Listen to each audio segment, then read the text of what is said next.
Welcome, everybody, to today's edition of Camp Dolphins All Access, along with John Congemi. I'm Steve Goldstein. First week of Dolphins training camp wraps up. They'll be off tomorrow, John. Back at it here on Sunday with fans in the stands. That'll be fun, but hey, all eyes on Tua Tagovailoa. Today, maybe surprisingly, a full participant in practice. It was great to see, Goldie. You know, when you see number one on the field, especially what's going on off the field, you like to see him command the huddle. You like to see him command practice, and Tua did just that. I thought he pushed the football down the field to Hill and Waddle on multiple occasions, whether it was 7-on-7, individual one-on-ones, or in the team drill. I thought he looked sharp.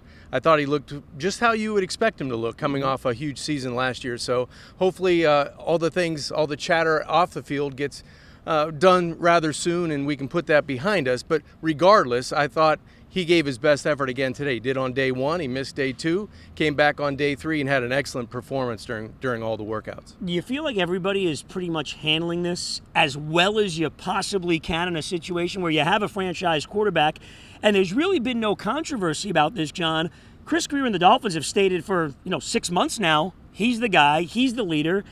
Tua has said, I want to be here, I want to be the starting quarterback. There's always controversy, but has everybody done about as well as you can with it? Yes, I think everybody's handled it quite well. I think it's been handled professionally by the Dolphins. It's been handled professionally by Tua and his representation. But most importantly, I think the team has handled it properly. You know, everybody's saying, hey, this is his business. I've got enough on my plate. And Coach McDaniel said that during his presser early.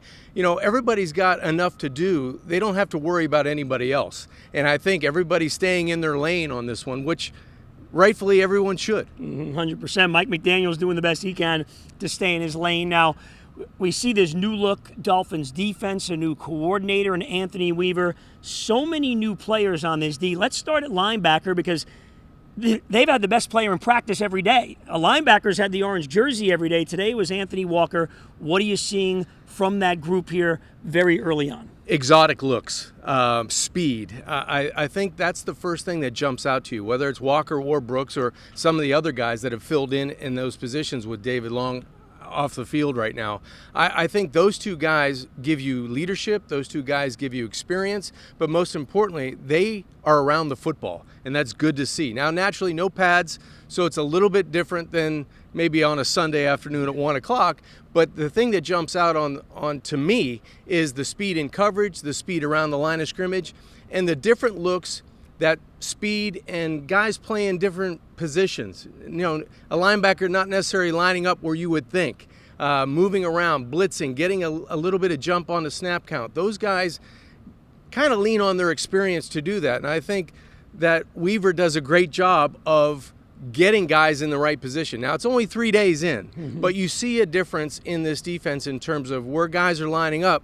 Doesn't mean they're necessarily going to be there when the ball snapped, and I think that puts a little bit more angst on the offensive line for identification, on the quarterback for making sure that he's covered up and has the right protections. I think you're going to see a much different look on defense from the Miami Dolphins, and I think it's an exciting look to kind of look in September, October to see where they are there with more experience in this defense. You talk about it being a 3-4.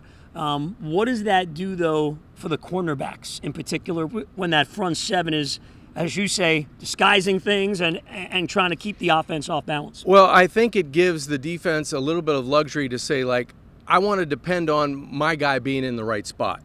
Because if you go from a 4-3 to a 3-4 and you mix up different coverages, everybody's got to do their job, and they have to rely on Jalen Ramsey taking the right depth at corner and being able to press when he's supposed to press, being able to come off the edge. We've seen a lot of different blitz looks from this defense, and it's not only at linebacker, it's in the secondary as well, which is nice to see because you want to keep an offense on their toes and you want to keep them guessing, but you don't want to put yourself in a box either. You have to depend on where the other guy is going to be. So getting everybody on the same page early is a good sign for this defense. You like the way they're kind of managing things with some of these veteran players? I mean, obviously, yes. Mike McDaniel talked about Odell Beckham Jr. saying the last thing you want with a veteran player is you maybe come back a little bit too early, you practice once, you end up getting hurt again. We've been through this because this team's trying to make that step, John, of winning in December and January. Do you kind of like this load management and training camp? I was just going to say that. It reminds me of basketball a little bit in terms of guys taking off. And it's been very, very predictable in terms of veteran guys and certain guys coming off injuries or guys that haven't played in a while. Give them a day early because it's going to make them fresher as they get into practices with Washington and Tampa Bay and all through the preseason. Get them ready for September because Jacksonville's coming into town, and it's a very good football team. You want to be able to be very healthy walking into that week 1 matchup because they've got skilled guys that can get open. They've got offensive and defensive linemen that can control the line of scrimmage. You want to be able to be sharp. You want to be at your best. Have your first 11 be your first 11 on both sides of the ball. All right, next up for the Dolphins, Sunday. Fans will be in attendance as week 2 of training camp begins. That'll do it for camp. Dolphins All Access for now.